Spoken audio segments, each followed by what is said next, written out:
नमस्कार, मैं हूं आशीष चित्रांशी और आप देख रहे हैं द न्यूज लॉन्चर। लोकतंत्र में जनता की ताकत से ऊपर कोई नहीं होता है, चाहे वो न्यायपालिका हो, विधायिका हो, कार्यपालिका हो। सबको शक्ति इस देश की जनता से ही मिलती है। ये बात हम आज तक बोलते आए हैं, इसका साक्षात प्रमाण कभी हमने नहीं देखा है। लेकिन शायद अब पहला मौका वो बनता नजर आ रहा है, जब जनता की ताकत इस लोकतंत्र को बचाने का काम कर सकती है। सवाल है, क्या सुप्रीम कोर्ट में ईवीएम की जांच होगी, फोरेंसिक जांच सुप्रीम कोर्ट में?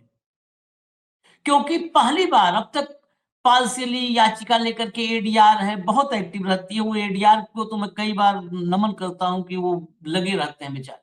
लेकिन एडीआर है, याचिका लेके जाती है, फिर वो याचिकाएं खींचती हैं सुप्रीम कोर्ट में, एज यूजुअल जैसा आजकल सुप्रीम कोर्ट हमारा है।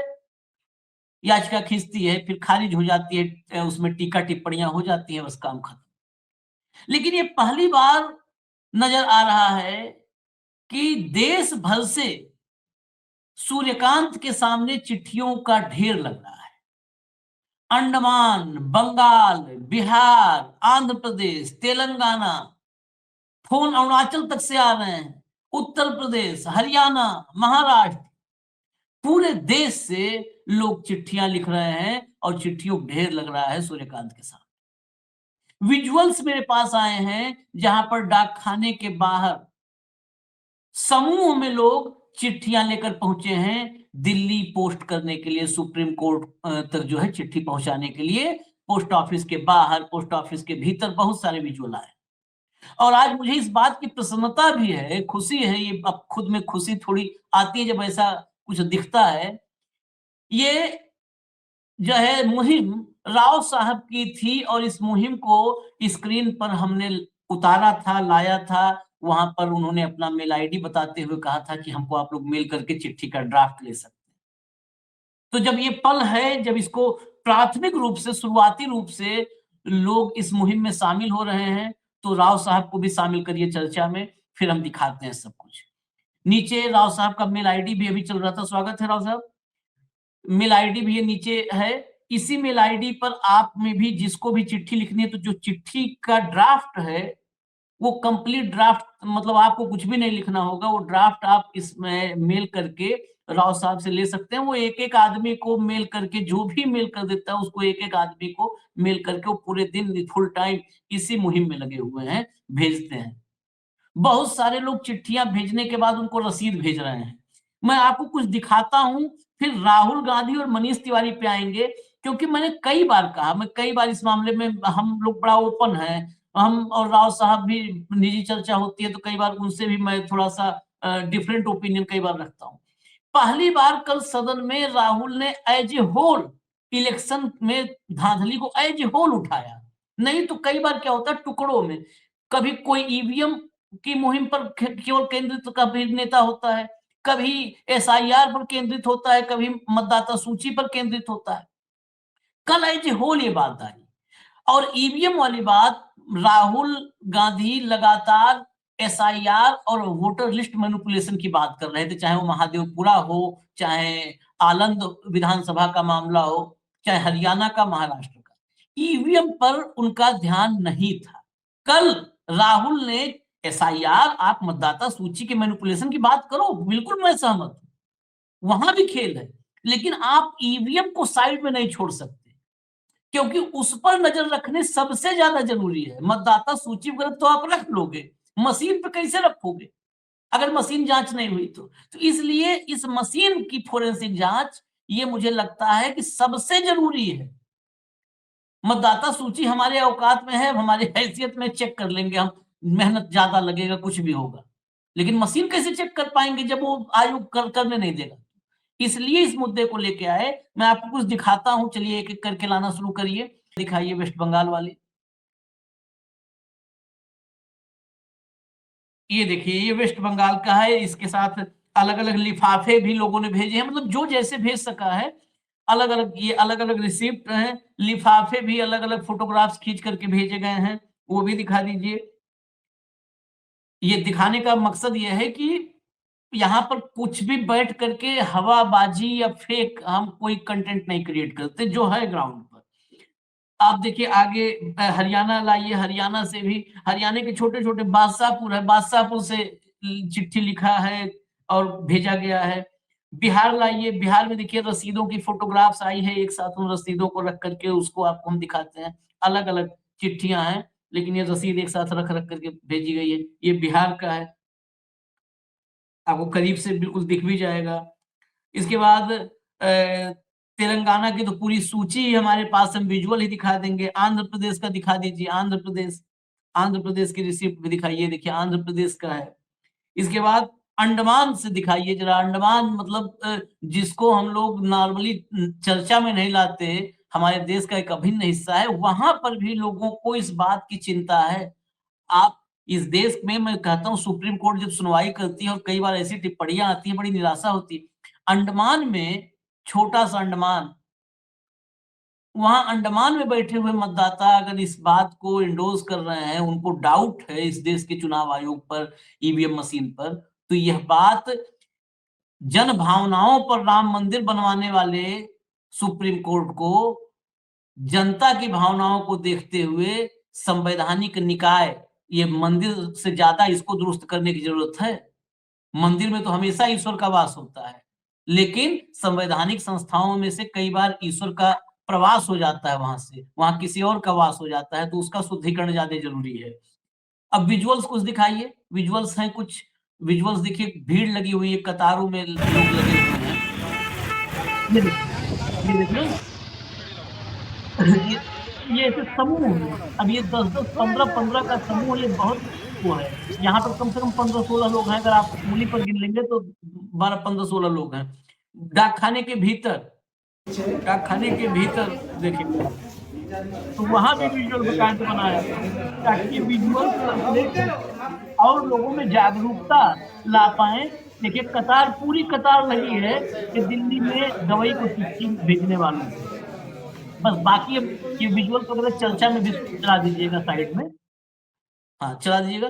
अब जरा मनीष तिवारी को सुनवा देते हैं। इस ईवीएम को इसलिए सुनवा रहे हैं कि समझिए ऐसा नहीं है, जाँच भर नहीं हो रही है। कई बार पॉलिटिशियंस क्या होता है कि एट अ टाइम एक मुद्दे पे आते हैं, दूसरे को छोड़ देते हैं, फिर दूसरे से आगे बढ़ते हैं, तीसरे चले जाते हैं और पहले दूसरे को छोड़ देते हैं। ये एज़ ए होल पूरा फर्जीवाड़ा का एक बंडल है, उस पूरे बंडल को से लड़ना होगा। ये इकट्ठा गट्ठर है। जरा सुनवाइए मनीष तिवारी को। ईवीएम का सोर्स कोड किसके पास? ये ईवीएम का जो सोर्स कोड है, ये क्या उन कंपनियों के पास है जो ईवीएम बनाती हैं? कि ये चुनाव आयोग के पास है? Who has the source code of these EVM? I did not receive an answer that day. I have not received an answer till now. और मैं आज आपके माध्यम से पूछना चाहता हूं कि सरकार को चुनाव आयोग से ये बात पूछकर हम लोगों को बतानी चाहिए कि क्या उसका सोर्स कोड जो मदरबोर्ड प्रोग्राम होता है वो उनके पास है कि उन कंपनियों के पास है जो ये मशीनें बनाते हैं। ये कल ही का है, बिल्कुल ताजा।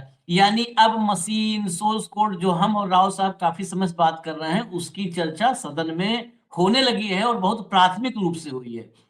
अगला राहुल गांधी ने 4 पॉइंट बोले, 4 में एक मशीन। चलिए। Electoral reform is very simple. The point is, nobody wants to do it. The government doesn't want to do it. What does electoral reform require? What we've been saying. Number one, give machine-readable voter lists to all political parties 1 month before the election. That's the first step. The second step is take back the law that allows the destruction of CCTVs, CCTV footage. Very simple, not difficult. While you're doing that, also tell us what is the architecture of the EVM. Give us access to the EVM. Let our experts go and see what is inside the EVM. Till today, we have not had access to the EVM. We are not shown the architecture of the EVM. We're not physically allowed to go and see an EVM. Give us the architecture. Give us access to the EVM. And finally, please change the law that allows the election commissioner to get away with whatever he wants to do. That's all the electoral reforms you need. And I want to assure the election commissioner. बस हटा दीजिए, हटा दीजिए, हटा दीजिए। बड़ा clear cut दोनों में था। मैं बाकी दर्शकों से भी कहूंगा कि बहुत क्लियर कट, आप एक्सेस दो। वही तो बात राजशेखर राव साहब बोल रहे हैं कि भैया ईवीएम की फोरेंसिक जांच कराओ, सोर्स कोड से लेकर जितने कोड हैं सब पता चल जाएंगे। राव साहब, पहली बात तो आपके इस शुरुआत को अच्छी जो है सफलता मिल रही है, लोग जुड़ रहे हैं, ये इसके लिए आपको शुभकामनाएं। उसके बाद अब चर्चा, सवाल, पहला सवाल कि ये मशीन की जांच, अब तो राहुल गांधी भी आपके सुर में सुर मिला रहे हैं कि मशीन की जी। जांच होनी चाहिए, हमें एक्सेस जी। मिलना चाहिए, हमारी टेक्नीशियन जाके उसकी जांच करें, ये हमको जी। आप प्रोवाइड करवाओ। राव जी। साहब, नमस्कार सर, आपको और अपने दर्शकों को नमस्कार। बहुत बहुत धन्यवाद आपका। आपने हमारा जो भी मुहिम है उसको अपने शो पे टेलीकास्ट किया, और जिसकी वजह से देश भर से लोग इसमें उमड़ पड़ रहे हैं, इसमें कूद पड़ रहे हैं। युवा, खासकर सॉफ्टवेयर इंजीनियर और युवा इसमें ज्यादा रुचि ले रहे हैं। इसकी बहुत मुझे प्रसन्नता है। आपने कहा कि हमने जो मुद्दे राहुल गांधी उठाए हैं उनके अलावा हमने 4-5 मुद्दे और भी उस चिट्ठी में है। 5 पन्नों का चिट्ठी है। उसमें हमने चुनाव आयोग ने सुप्रीम कोर्ट में जो जो झूठ बोले और जिस तरह गुमराह किया उसको भी हमने जिक्र किया, ताकि लोगों को जो भी चिट्ठी लिख रहे हैं उनको पता चल सके कि किस तरह चुनाव आयोग माननीय सर्वोच्च न्यायालय को गुमराह कर रहा है और देश को गुमराह कर रहा है। उसके बाद में हमने एक और मुद्दा उठाया, मतलब फोरेंसिक जांच के अलावा हमने उठाया कि उसमें कोई ऐसा उपकरण जोड़ न दिया जाए जिससे बाहरी जो है हस्तक्षेप का प्रावधान रखा जाए। तीसरे 14 लाख ईवीएम जो गायब है उनकी जांच होनी चाहिए। हमने उसमें सीसीटीवी फुटेज को सार्वजनिक करने के लिए कहा, सबके लिए, न केवल पॉलिटिकल पार्टीज। हर एक बूथ में हर एक जो बूथ का वोटर है वो देखेगा और कहेगा कि ये वोटर हमारा पड़ोसी है या नहीं। हाँ, सार्वजनिक कर दें। जब आपने सीसीटीवी का, क्यों, ट्रांसपेरेंसी का मतलब वो है। इसके अलावा हमने कई मुद्दे उसमें लिखे हैं। तो मैं रिक्वेस्ट करना चाहता हूं, जो भी ये चिट्ठी लिखना चाहते हैं, कि इस चिट्ठी की नकल जो है हम आपको भेजेंगे। हमारा ईमेल है RAJSR, नीचे आप स्क्रीन पर देख लीजिए हमारा ईमेल आईडी। उस पे हम बोलेंगे तो आप एक मैसेज कर देंगे तो आपको चिट्ठी मिल जाएगी। उसे आप डाउनलोड करके हर पेज पर साइन करके आखिरी पेज में अपने पूरे डिटेल्स फिलअप करके स्पीड पोस्ट करना है। इसको ईमेल नहीं करना है, कुछ नहीं करना है, स्पीड पोस्ट करना है, ताकि हम माननीय सर्वोच्च न्यायालय के सामने इन चिट्ठियों का पर्वत खड़ा कर सके। करोड़ों में अगर चिट्ठियां जाएगी तभी इस देश का कुछ हो सकता है, तभी इस लोकतंत्र का कुछ हो सकता है। आशीष जी, एक बड़ी कहावत है कि जो भी समर्थ आदमी है, वो भी कॉम्पिटेंट और जिसके पास भी शक्तियां हैं, अगर वो मौन रह जाए तो उस देश का कुछ नहीं हो सकता। इसलिए मैं इस देश के बुद्धिजीवियों को और इंटेलेक्चुअल्स को, खासकर मैं 4 व्यक्तियों के नाम लेना चाहता हूं, वो मुझे माफ करे इसमें अगर कोई गलती है तो। खासकर जो बच्चों को पढ़ाते हैं, माननीय विकास दिव्य कीर्ति जी, माननीय खान सर, अवध ओझा सर और चौहान, विजेंद्र चौहान जी, ये बच्चों को पढ़ाते हैं। वो अगर बच्चों को इस तरह के मुहिम में जुड़ने के लिए एक इंफॉर्मेशन दे कि देखो भाई, आपकी संविधान बचाने के लिए, आपका लोकतंत्र बचाने के लिए एक मुहिम चल रही है, उसमें आप हो सके तो जुड़ जाए। अगर ये अपने बच्चों को संदेश दे देते हैं, मेरे ख्याल से 20-25 करोड़ तक चिट्ठियां सुप्रीम कोर्ट के सामने पर्वत खड़ा हो जाएगा।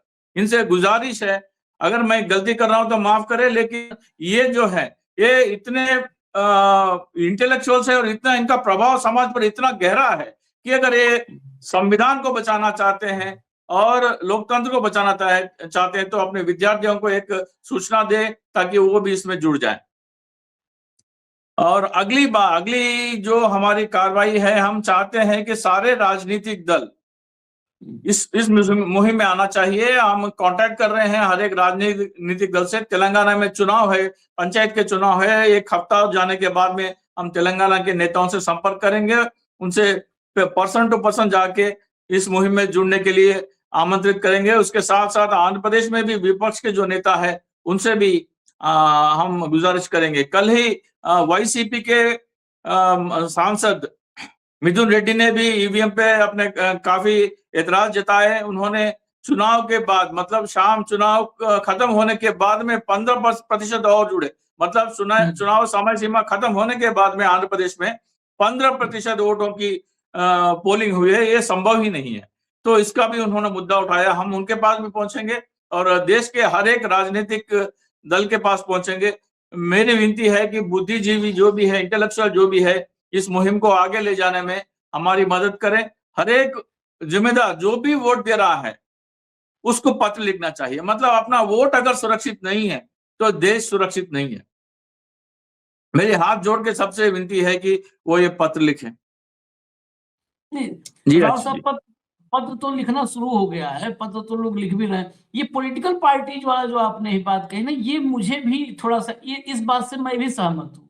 क्योंकि ये ठीक है, खान सर, अवध ओझा जो है, ये विकास दिव्य कीर्ति, इसमें एक दो से तो मुझे उम्मीद भी है जो मतलब कम से कम अपने क्लासेज में बोलते हैं खुल करके, डेमोक्रेटिक जो है हमारी परंपराओं पर बोलते हैं, क्या डेमोक्रेसी में खामियां आ रही हैं उस पर ही बोलते हैं। कुछ एक हैं जो सत्ता के दबाव में रहते हैं, उनको उनके बारे में मुझे पता है, नाम नहीं लूंगा, लेकिन पता है कि जो सत्ता के साथ अपना राजकाज बढ़ा रहे हैं, साम्राज्य बढ़ा रहे हैं, जो है कोचिंग वगैरह का। लेकिन पॉलिटिकल पार्टीज वाली बात, अगर इस देश में अपोजिशन में, बड़ा सिंपल सा, अपोजिशन अगर एक्टिव हो जाए, आज भी अपोजिशन का वोट शेयर इस देश में 60% से ऊपर है, एबव 60%। अगर वो एक बार अपने कार्यकर्ताओं में इस बात को करें कि भाई हमको एक स्टेप बाय स्टेप एक मूवमेंट बनाना है इस डेमोक्रेसी को बचाने के लिए, और बहुत गांधीवादी तरीका ये सब है, ये सब इसके लिए अगर जो रोके, फिर वो ये साबित कर रहा है कि वो तानाशाही प्रवृत्ति का व्यक्ति है और तानाशाही लाना चाहता है, अगर इसको कोई रोकने की कोशिश करे तो। चिट्ठी लिखना इससे ज्यादा जो है शांतिपूर्ण या कोई मूवमेंट कुछ हो ही नहीं सकता है, गांधीवादी मूवमेंट। चिट्ठी लिखना, सत्याग्रह करना, असहयोग करना, ये सब तो गांधी जी ने किया था। तो अगर पॉलिटिकल पार्टी जो अपोजिशन में है, अगर इस बात को भी आगे बढ़ाएं, तो मुझे लगता है कि एक झटके में ये मूवमेंट बहुत बड़ा हो जाएगा, बहुत बड़ा हो जाएगा, और सरकार, मोदी जी को रेवेन्यू का भी फायदा होगा। खैर ये तो तंज का विषय है, हाँ, मोदी जी डाक खाने में पैसा आने लगेगा। लेकिन अगर अपोजिशन इस पे आ जाए, तो मुझे लगता है कि ये कुछ ही दिनों में ये करोड़ों लोगों का मूवमेंट एक बन जाएगा। तो आपको जी अलग-अलग पार्टियों से, क्योंकि आप इस मुहिम को चला रहे हैं, इसकी धुरी हैं, तो आपको सिर्फ वाईएसआर ही नहीं, मुझे लगता है समाजवादी पार्टी से तेजस्वी यादव तो जी हारे हुए बैठे हैं, अब हम क्या बोलें। तेजस्वी यादव छोड़िए, आप समाजवादी पार्टी से, ममता बनर्जी से, कांग्रेस से, कांग्रेस किसी एक प्रदेश में नहीं है, पैन इंडिया पार्टी है, कांग्रेस से, इन सभी पार्टियों से मुझे लगता है संपर्क करना चाहिए आपको। जी आशीष जी, आपने जिन जिन के नाम लिए, लेकिन मैं जब तक वो काम पूरा संपूर्ण नहीं हो जाता, मैं उसको बाहर नहीं निकालना चाहता। लेकिन आपको जल्द ही एक चौंकाने वाला विजुअल मिलेगा, जिसमें एक बड़े नेता डाकघर में कतार में खड़े हुए आपको पाएंगे चिट्ठी लिखने के लिए।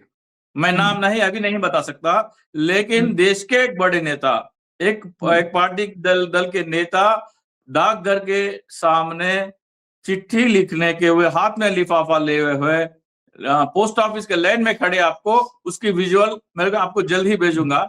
और मेरी एक और गुजारिश है, अगर राहुल गांधी, प्रियंका गांधी, खड़गे जी, अखिलेश यादव जी, तेजस्वी यादव जी, ममता दीदी, स्टालिन और केजरीवाल भी, अगर ये लोग डाकघर के सामने खड़े होकर अपनी चिट्ठी लेकर रख जाए, मेरे ख्याल से पूरे डाक खाने एक हफ्ते 10 दिन के लिए तो बंद करने पड़ेंगे, इसी काम में रह जाएंगे। देश की पूरी जनता डाकघर में होगी अगर वो आके, इससे बड़ा कोई स्टेटमेंट हो ही नहीं सकता। आप किसी को निमंत्रण न दे इस मुहिम में जुड़ने के लिए, बस आप चले जाइए डाकघर में, अपनी चिट्ठी लिखिए और ट्विटर पे डाल दीजिए, बस अंबार लग जाएगा। मेरे ख्याल से माननीय सर्वोच्च न्यायालय के सामने हिमालय से भी बड़ा चिट्ठियों की पर्वत खड़ी हो जाएगी। तब तो मानना ही पड़ेगा, हर एक को मानना ही पड़ेगा। हमने जो जो डिमांड उस चिट्ठी में रखे हैं उसकी जांच तो करनी ही पड़ेगी। और जो भी पिछले जो भी किस्से हुए हैं उन लोगों को सजा भी मिलनी चाहिए, ताकि जब तक उनको सजा नहीं मिलता आगे चलकर उसका डर, उसका खौफ जो है उन अधिकारियों में इतना बैठ जाना चाहिए कि हम कुछ चुनाव तंत्र के साथ, संविधान के साथ अगर हम कुछ गलत कर रहे हैं तो बहुत बड़ी सजा भुगतनी पड़ेगी। इतना कड़ी सजा होना चाहिए। चलिए, मैं तो यही उम्मीद करूंगा कि ये मुहिम अंजाम तक पहुंचे और वाकई ये मुझे भी पहले मैं भी बहुत सोच रहा था कि कहाँ कोई जुड़ने वाला है, लेकिन जब ये अलग अलग जगहों से चिट्ठियां आ रही हैं, बहुत प्रैक्टिकल बात है। ये देखिए, हम लोग मतलब हर कीमत पर, मैं तो गांधी जी का अनुयायी हूँ, बाबा साहेब का अनुयायी हूँ, तो हर कीमत पर हम चाहते हैं कि इस देश के लोकतंत्र को बचाना ही है और बचाने के लिए गांधीवादी तरीका ही अपनाना है। बाकी तमाम देशों में जो चीजें होती हैं हम उसके समर्थक नहीं हैं। गांधीवादी तरीका, इससे गांधीवादी तरीका नहीं हो सकता है अगर करोड़ों आप चिट्ठियां ना रेल रोक रहे हैं, ना सड़क रोक रहे हैं, ना धरना कर रहे हैं, कोई गैर कानूनी कोई केस ही नहीं लग पैसा सकता। दे रहे हैं सरकार को, पैसा दे रहे हैं सरकार को, अब सोचिए। हाँ जी भाई, हाँ, जी 1 करोड़ लोग अगर चिट्ठी लिख दिए तो करीब करीब 60 करोड़ का रेवेन्यू आया सरकार के जी पास, 70 करोड़ का। हाँ? जी इतना जी जी एहसान करना है, लेकिन ये एहसान चुकाना भारी पड़ जाएगा सबके लिए, इसलिए क्योंकि अगर 1-2 करोड़ चिट्ठी मामूली है, पूरी दुनिया में खबर बन जाएगी कि 2 करोड़ चिट्ठियां पूरी दुनिया के लिए खबर हो जाएगी। आज तक सिग्नेचर कैंपेन जो दस्तखत लोगों ने करवाया, दस्तखत करवाना तो फिर भी बहुत आसान काम है, ये पन्ना लेकर के भाई साहब दस्तखत करो, दस्तखत करो, दस्तखत करो। एक जगह पे रख दिया, लोग सड़क से आ जा रहे हैं, उस कंसर्न जो है, जो मुद्दा है उससे उससे खुद को जुड़ा पा रहे हैं तो दस्तखत कर दिए। ये चिट्ठी भेजना, 1-2 करोड़ चिट्ठी, ये पूरी दुनिया में सबसे बड़ी खबर होगी और न्यायपालिका को भी फिर वाकई इंसाफ का मंदिर बनना ही पड़ेगा और इंसाफ करना ही पड़ेगा। तो इसलिए नहीं, इसमें आपने जो सिग्नेचर आशीष जी, आपने जो सिग्नेचर कैंपेन कहा है, वो अगर सिग्नेचर कैंपेन करके क्या करेंगे? महामहिम राष्ट्रपति महोदय को देंगे, वो फिर से चुनाव आयोग को भेजेगी, फिर जाएगी डस्टबिन में, उसका कोई उपयोग ही नहीं है। लेकिन ये ऐसा नहीं है, आप अपनी शिकायत जो है न्यायपालिका में बाकायदा लिखित में आप दर्ज कर रहे हैं, इसको ठुकराया नहीं जा सकता।